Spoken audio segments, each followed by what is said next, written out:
Narito na ang mga pinakamalalaking balita sa One North Central Luzon ngayong Huwebes.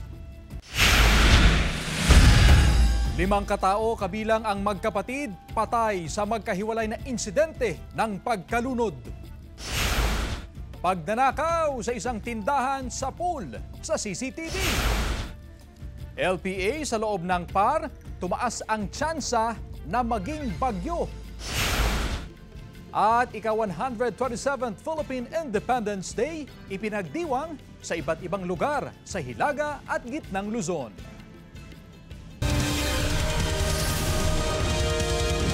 Ito ang GMA Regional TV, One North Central Luzon.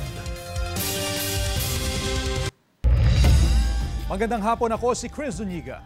Mga kapuso, sa pool sa CCTV ang pagnanakaw sa isang tindahan sa Binmalay, Pangasinan.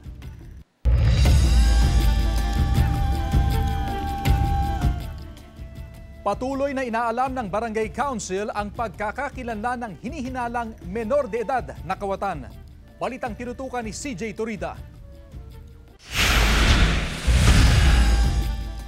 Sa kuha ng CCTV camera, makikita ang pagpasok ng menor de edad na lalaki sa isang tindahan sa Barangay Papagayan, Binmalay, Pangasinan, alas 2:54 ng madaling araw noong Martes. Pagkapasok na sa tindahan, bahagyang nagtakip ng mukha gamit ang kanyang damit. Yumuko pero tumayo rin kalaunan at binuksan ang isang drawer pero wala siyang kinuha roon. Dinampot din ang isang paninda pero ibinalik din. Lumabas ang menor de edad na lalaki matapos ang mahigit 1.5 minuto. Hindi na nakita sa CCTV pero tinangay ng lalaki ang pitaka na naglalaman ng humigit kumulang 14,000 pesos na pera at isang $50. Pagmamay-ari ito ni Jocelyn Kasupanan na siya ring may-ari ng tindahan. Walang natangay na anumang paninda sa loob ng tindahan. Ayon kay Jocelyn, umakyat ang lalaki sa gate at lumusot papasok sa loob ng tindahan. May siwang kasi sa pagitan ng gate at bubong na kanilang pinataasan kamakailan. Parang nakilala namin yung mukha pero hindi lang namin siya masabi kung kailan namin siya nakita. Kaya baka bumili na siya dito. Nai-report na ang insidente sa barangay at sa himpilan ng pulisya. Nagtungo ang mga opisyal ng barangay sa tindahan kaninang umaga para sa kanilang sariling investigasyon. Nagtatanong-tanong kami, baka sakaling may mga kakilala. Sa karamihan sa pinagtanungan naming mga binata, hindi taga rito. Paiigtingin daw ng mga opisyal ang kanilang pag-iikot sa barangay upang masawata ang mga kawatan. Dodoblehin pa namin na i-monitor lahat ng bangya. Saka yung mga menor de edad, so sisitain namin sila. Kasama si Daryl Peralta, CJ Torida, One North Central Luzon.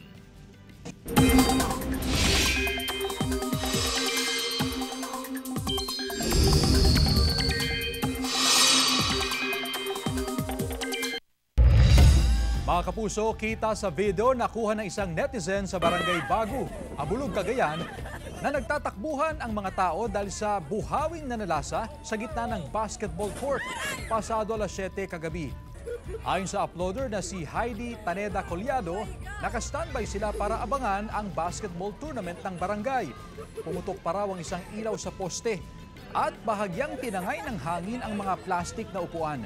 Wala namang nasaktan sa insidente. Nagtagal ito ng ilang segundo at natuloy din ang laro matapos mawala ang buhawi. Ayon sa mga eksperto, nabubuo ang buhawi sa pagsasalubong ng mainit at malamig na hangin. Maaari naman umanong mabuo ang buhawi sa anumang panahon na kadalasan ay sa buwan ng Mayo at Hunyo. Ilang lugar sa Hilaga at Gitnang Luzon nakaranas ng pag-uulan. Yan ang balitang tinutukan. Live ni Jasmine Gabriel Galban. Jasmine? Chris, simula pa noong nakarang mga araw ay nakakaranas na ng pag-ulan sa Hilaga at Gitnang Luzon. Sa bahagi ng Lawag City, Ilocos Norte ay nakaranas ng pag-uulan simula pa kahapon. Apektado ng ulan ang ilang namamasadang tricycle. Maging ang mga motorista nag-iingat dahil sa madulas na daan. Bagamat perwisyong ulan para sa ilang motorista ay biyaya naman ito para sa mga magsasaka, especially nag-start na ngayong planting season ng mga magsasaka. Dito naman sa probinsya ng Pangasinan, simula pa kaninang umaga ay nakakaranas ng pag-uulan. Ayon sa Pag-asa ay nasa 50 hanggang 100 millimeter yung rainfall amount na naitala ngayong araw. Yan ay light to moderate na pag-uulan. Asahan daw na yung ganitong weather condition, yung maulang panahon, bunsod ng habagat, ay maranasan pa hanggang sa darating na weekend. Samantala, Chris, tumaas ang tsansa na maging bagyo ng low pressure area na nasa loob ng Philippine Area of Responsibility. Huli itong namataan sa bahagi ng Itbay at Batanes. Posible itong maging bagyo sa loob ng susunod na 24 oras. Kung matutuloy, ay papangalanan itong bagyong Auring. Ayon sa Pag-asa, Chris, sa kanilang monitoring ay walang nakataas na gale warning advisory sa mga baybaying sakop nga ng Northern Luzon o ng Hilagang Luzon. Kung kaya't po pwedeng makapalaot yung mga mangingisda, basta't importante lang na maging maingat sila at i-check talaga nila lagi yung weather condition. By Monday naman, Chris, balik eskwela na June 16, ayon sa Pag-asa, asahan daw yung mga pag-uulan dahil pa rin sa umiiral na habagat. Kung kaya't ang panawagan sa mga estudyante ay magdala ng payong bilang pananggalang sa ulan. Chris? Maraming salamat, Jasmine Gabriel Galban. Samantala, presyo ng bigas mas bumaba pa ngayong panahon ng tag-ulan. Narito ang report. Panibagong pagbaba sa presyo ng bigas ang ipinatupad ng mga rice retailers sa Mangaldan Public Market. Nasa 50 hanggang 75 pesos sa kada 25 kilos na bigas ang bawas presyo. Katumbas ito ng 2 piso hanggang 3 piso kada kilo. Maabiso sa amin, medyo baka mas bumaba pa. Tsaka at least nami-maintain po siya ngayon. Ayon sa mga negosyante, maraming dumarating na supply ng sako-sakong bigas mula sa Pangasinan at maging sa Nueva Ecija at Nueva Vizcaya.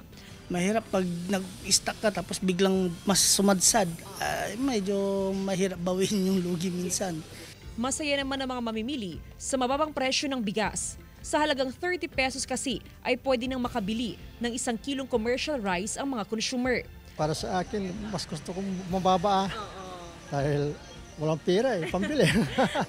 Ayon sa Sambang Industriya ng Agrikultura o SINAG, stable o sapatang supply ng bigas sa bansa ngayon. Nakakatulong din daw sa pagkontrol sa presyo ng bigas ang 20 pesos na presyo per kilo sa ibang lugar. So far, ang farm mix nasa 90 pesos ang deliver sa miller. Ang presyo na retail ng regular meal nasa 37 to 38 pesos. Ang well meal nasa 38 to 40 pesos. Sa ngayon, nasa 30 pesos hanggang 50 pesos ang presyo ng kada kilo ng bigas sa merkado. Kasama si Jing Dakanay, Jasmine Gabriel Galban, One North Central Luzon. Ika-127th Philippine Independence Day ipinagdiwang sa iba't ibang lugar sa Hilaga at Gitnang Luzon. Tunghayan sa report. Simpleng ipinagdiwang ang Independence Day sa Ilocos Norte na pinangunahan ng PNP, Philippine Army, Philippine Marines, Philippine Navy, BFP at ilang ahensya ng gobyerno. Nag-ali ng 21 gun salute ang mga miyembro ng Mangaldan Police bilang bahagi ng programa ngayong selebrasyon ng Araw ng Kalayaan. Sa Dagupan, nag-ali ng bulaklak ang iba't ibang organisasyon, grupo at ahensya ng gobyerno sa bantayog ng mga bayani sa City Plaza. Sa Pampanga, nag-alay rin ng bulaklak sa bantayog ni General Maximo Hizon, isang bayaning Kapampangan na lumaban para sa kalayaan ng bansa. Nagsagawa rin ng wreath-laying ceremony ang iba't ibang kawani ng pamahalaan, kabataan at mga guro sa bantayog ng mga bayani sa Plaza Lucero sa Cabanatuan City, Nueva Ecija. Nagsagawa ng job fair sa iba't ibang lugar sa Region 1. Mahigit 20,000 na job vacancies sa local at overseas ang binuksan ng DOLE sa mga naghahanap ng trabaho. Isa na rito ang estudyanteng si Hanilin na gustong mamasukan bilang service crew. Sa next semester po, magamit ko po siya. And then sa other expenses din po kasi mahirap po talaga ang buhay kapag pag hindi ka po financially stable po. Ang pinakalayunin talaga nito is unang-una yung pagbibigay talaga ng trabaho sa ating mga mamamayang Pilipino. Dahil bahagya pong tumaas ang ating employment rate, unemployment rate sa Region 1, bunsod po ng marami pong graduate. Kasabay ng selebrasyon ng Araw ng Kalayaan ang World Day Against Child Labor. Nasa 120 na profile child labor kasama ang kanilang magulang ang nabigyan ng food packs, hygiene kits at school supplies. Nais po din namin paigtingin ang aming kampanya na kung hindi man natin totally masugpo ang child labor, ay mabawasan po yung insidente ng child labor. Kasama si Daryl Peralta, CJ Torida, One North Central Luzon. Ito ang GMA Regional TV, One North Central Luzon.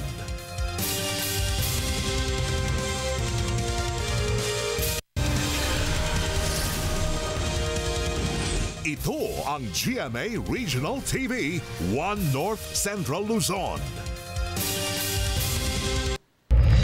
Mahigit 50,000 learners sa Dagupan City magbabalik eskwela sa Lunes, June 16.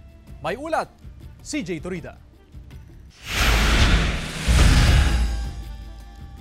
Nasa 50,417 na learners ang inaasahang papasok sa iba't ibang pampublikong paaralan sa Dagupan City sa Lunes.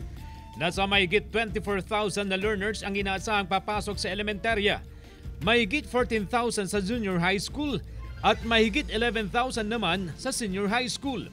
Bahagyang tumaas ang bilang mula sa 49,430 na learners noong nakaraang school year. Nag-mapping kami. No, our school heads were very active last time, yung second semester. Naghanap na sila, especially for kindergarten, ng mga school children natin who were not yet in school. Excited na ang incoming grade 6 pupil ng West Central Elementary School 1 na si Lian sa kanyang pagpasok. Kompleto na raw siya sa school supplies at nagsasagawa na rin daw siya ng advanced lesson. Kasi po, makikita ko na po yung mga kaibigan ko po. Tapos po, hindi na po ako mababoring sa bahay. Tuloy ang enrollment para sa school year 2025-2026. Sa West 1, pina-enroll ni Krishna ang 4 na taong gulang na anak na si Mark. Papasok siya bilang kinder. Ngayon po, inahanda ko po siya para matuto siya mag-aral. At kahit pa paano na ganito lumalaki siya, at least may matututunan po siya. Pinuntahan din nila ang magiging classroom ni Mark pagpasok niya sa Lunes. Samantala, kahit hanggang bukas na lang ang enrollment, pwede pa rin daw humabol na mag-enroll sa susunod na linggo kahit nag-umpisa na ang klase ayon sa Division Office. Kasama si Daryl Peralta, CJ Torida, One North Central Luzon. Van sumalpok sa nakaparadang garong at motorsiklo sa Kalasyaw, Pangasinan. Tutukan sa report.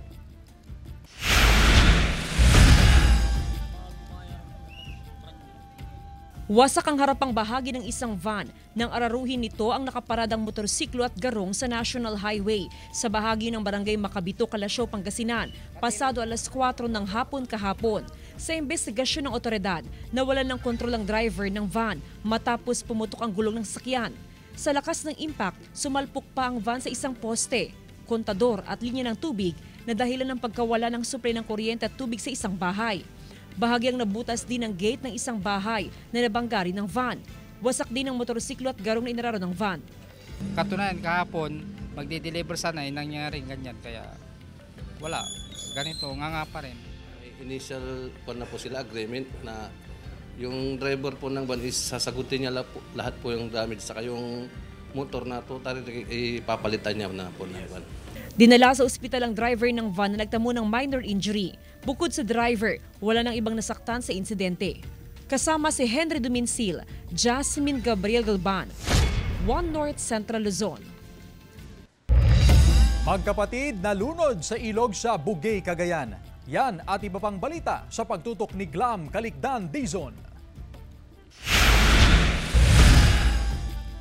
Patay na nang matagpuan ng magkapatid na 18 anyos na lalaki at 13 anyos na babae. Nalunod ang mga biktima sa ilog na katabi ng pinuntahan nilang resort sa Barangay San Lorenzo, Bugay, Cagayan noong linggo. Ayon sa MDRRMO, sa kalagitnaan ng kasiyahan ng mag-anak, hindi nila namalayang nawawala ang magkapatid at inakalang naliligo lang sa ibang bahagi ng resort. Nakita na lang po nila yung magkapatid mga 20 meters away po sa may resort. Magkayakap po sila, hawak-hawak po niya yung kapatid ng babae na medyo malambot pa. Wala pang pahayag ang mga kaanak ng mga namatay na biktima at pamunuan ng resort.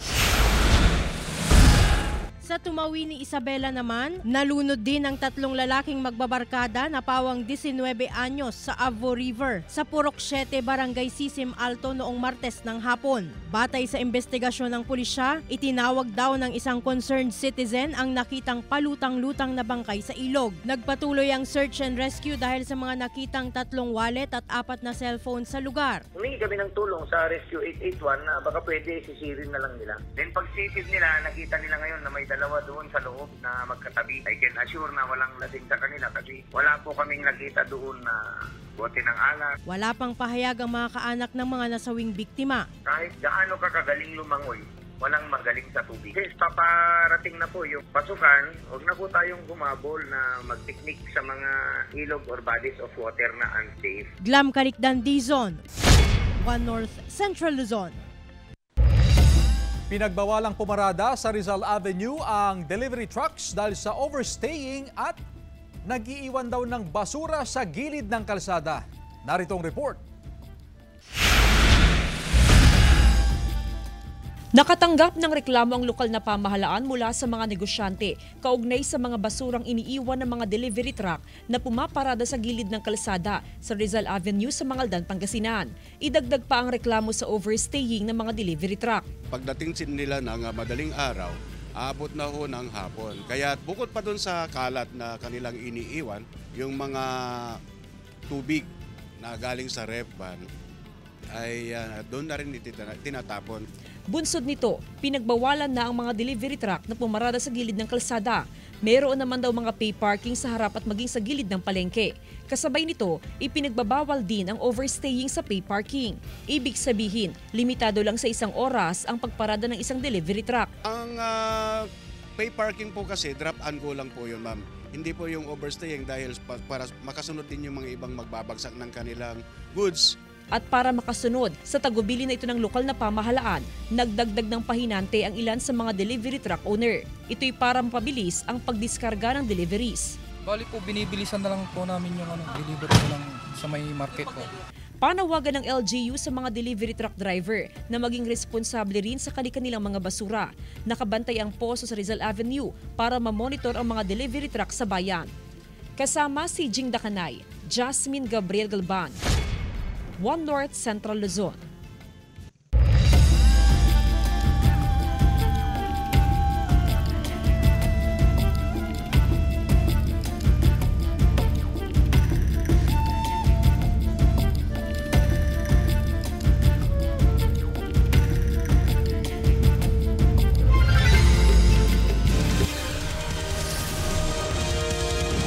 Ito ang GMA Regional TV, One North Central Luzon.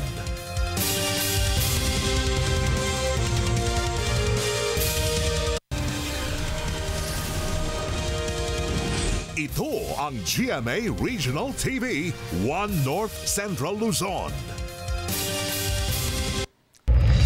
GMA Network at Tape Incorporated bigong magkaroon ng kasunduan sa mediation hearing kaugnay sa kasong estafa na isinampa ng GMA laban sa Tape.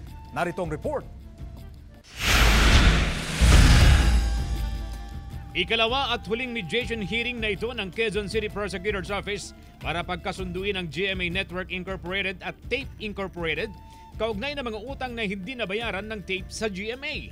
Nag-alok daw na magbayad ang Tape Incorporated pero bigo ang negosasyon sa kung magkano ang handa nitong ibayad. Unfortunately, hindi siya sufficient for us to accept the offer of Tape and how much they will be paying a settlement of all their liability to GMA. GMA Network is asking for a universal settlement or universal mediation on the whole collectibles of GMA on the full amount of the airtime fees na hindi na-collecta sa Tape Incorporated.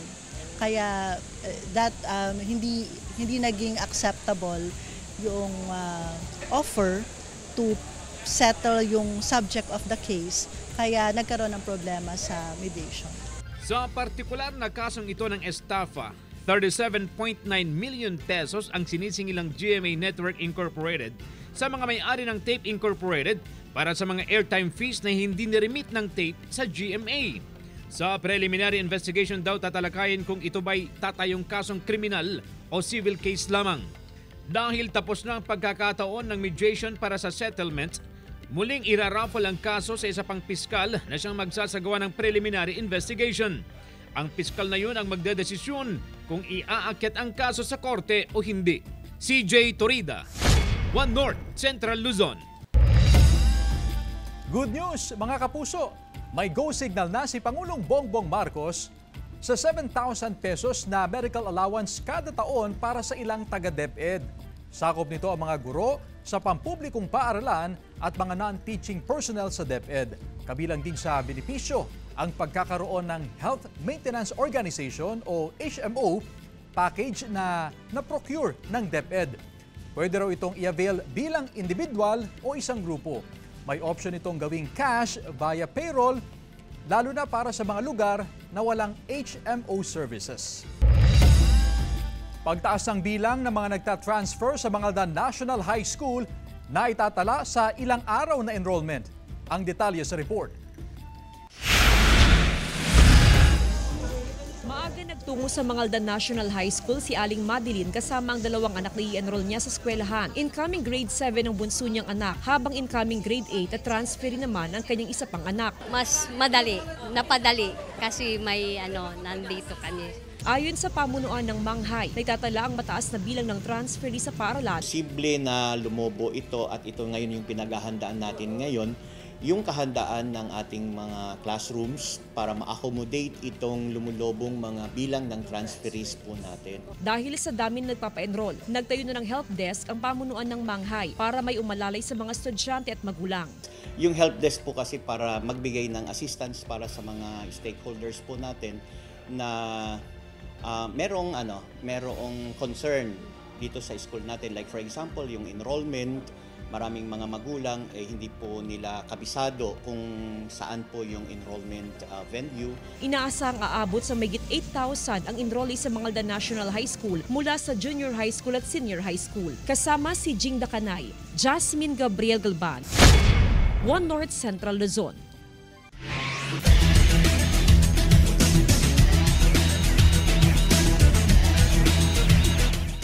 Arellano Chiefs nagkampiyon sa NCAA Season 100 Men's Volleyball. Narito ang report. Bam Bam! Oh, that was out, Bam Bam! Arellano Chiefs ang Letran Knights sa loob ng 4 sets para makamit ang kanilang unang kampiyonato sa historic Season 100 Championship ng Men's Volleyball. Sa pangunguna ng kanilang setter na si Adi Villados, ipinagpag ng Chiefs ang pagkatalo sa first set at umabante sa tatlong sumunod na set para kunin ang championship. Ang kanilang team captain na si Carl Berdal ang hinirang na Finals MVP at ang first-year head coach naman na si Carl Brian Bitug ang Coach of the Year. Sa Women's Division naman, nakumpleto ng Benil Lady Blazers ang 4-peat o ika-apat na sunod na championship. Si Coach Onyok Gatigan ang Coach of the Year. Sobrang hirap din ang pinagdaanan dahil nakatikim din kami ng talo eh. So lahat yun na-overcome. And yun nga, dahil nga double round robin siya, nakapag-adjust kami. May mga bago eh. So nag-step up sila and deserve nila talaga to. Si Maika Go ang pinangalan ng Finals MVP at Season MVP para sa Season 100. Yung Finals MVP Award ko naman po, lahat naman po kami nagtrabaho dito para din naman po to sa mga teammates ko. Dumalo sa awarding ang mga miyembro ng NCAA Management Committee at Policy Board at si Senior Vice President and Head of GMA Integrated News, Regional TV and Synergy, Oliver Victor Amoroso, CJ Torida, One North, Central Luzon. Isang social media influencer timbog sa pagbebenta ng illegal na vape sa Baguio City. Naka-alerto CJ Torida. Timbog sa entrapment operation ng pinagsanib puwersa ng Smoke Free Baguio Task Force at Baguio City Police Office ang isang kilalang social media influencer dahil sa umano'y pagbebenta ng illegal na vape sa lungsod ng Baguio nitong Huwebes. Ayon sa pulisya, nagipag-ugnayan sa kanilang himpilan ng City Health Services Office dahil aakyat ng Baguio ang social media influencer at nagkahanap ng magiging dealer nito. Dito na nagkasa ng operasyon ng mga otoridad gamit ang social media platform ng influencer para magkita sila sa isang parking lot sa Burnham Park. Nalaman natin na hindi sila nakapag-secure ng mga kaukulang dokumento para maging legitimate yung kanilang pagbebenta. Sa operasyon, tumambad ang mahigit 600 na piraso ng vape at kulang-kulang 200 piraso ng baterya ng vape. Kinumpiska ito ng mga otoridad. Nagkakahalaga ang mga nakumpiskang illegal vape ng mahigit 600,000 piso. Ayon si Smoke Free Baguio Task Force ng City Health Services Office, hindi man bawal ang pagbebenta ng vape sa Baguio, pero may regulasyon ito. 5 violations ang dilabag umano ng social media influencer, kabilang na ang kawalan ng permit to sell and distribute ng naturang produkto. You can only sell if you have permit. You can only sell if you are outside of the 100 meters from school. And you can only sell product that has passed through the BIR. And also, if need be, kailangan mga produkto na dumaan din sa FDA. Pinagmulta ang influencer dahil sa paglabag sa local ordinance. Inihahanda na rin ng Department of Trade and Industry ang reklamong paglabag sa distribution of unauthorized vape o paglabag sa Republic Act 11900. Bawal din daw ang endorsement ng celebrities sa mga ganitong produkto, lalo na sa social media. Sinisikap ng GMA Regional TV na magkuhanan ng pahayag ang influencer. CJ Torida, One North, Central Luzon. Samantala, Tuba LGU pinag-iingat ang mga motoristang dumadaan sa Cannon Road dahil sa mga maintenance project ng DPWH. Ang detalye sa report. Naglabas ng abiso ang DPWH Cordillera kaugnay sa heavy flow of traffic na inaasahan hanggang bukas, June 13, sa bahagi ng Bypass Road sa Cannon Road, Camp 2 Tuba, Benguet. Bunsod ito ng maintenance work na isinasagawa sa approaches ng temporary bridge sa lugar. Kaugnay nito, tanging light vehicles lang ang pinapayagang dumaan sa Cannon Road. Pinag-iingat ng Tuba LGU ang mga motoristang dumadaan sa Cannon Road at ipinayo nila na dumaan muna sa mga alternate route gaya ng Marcos Highway. May portion doon na medyo madulas and nasa maintenance pa sila. And sa mga malalaking sasakyan naman, may vertical clearance doon, baka hindi sila magkasya. Ang mga van mula sa Dagupan City na biyaheng Baguio City nakakadaan pa rin sa Marcos Highway, pero iba yung pag-iingat na ginagawa ng mga tsuper. Habang ang mga modernized jeep naman, packet sa Baguio City, ay halos 1 linggo nang dumadaan sa Marcos Highway. Hindi kasi kumakasyang mga modernized jeep sa vertical clearance sa bahagi ng Camp 2. Dahil sa ginagawang tulay doon, yung tulay doon na sa Camp 2, may packet kasi doon na-asfalto nila ngayon. Bagamat mas humaba ang oras ng biyahe ng mga pasahero dahil sa pagdaan sa Marcos Highway, ay mainam na raw ito basta matiyak ang kanilang kaligtasan. Kasama si Jing Dakanay, Jasmine Gabriel Galban, One North, Central Luzon.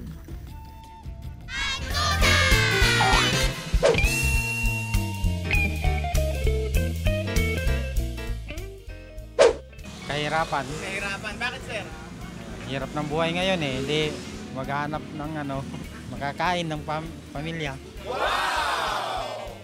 Siyempre, gusto kong lumaya sa utang. Sino ba namang may gustong may utang? Hindi ko alam. Yung mga mga kurako. Yung nasa gobyerno na pasaway. Ano po, sa mga bills. Sa mga bayarin po. Para may freedom ka ng mag-spend or mag-vacation, gano'n.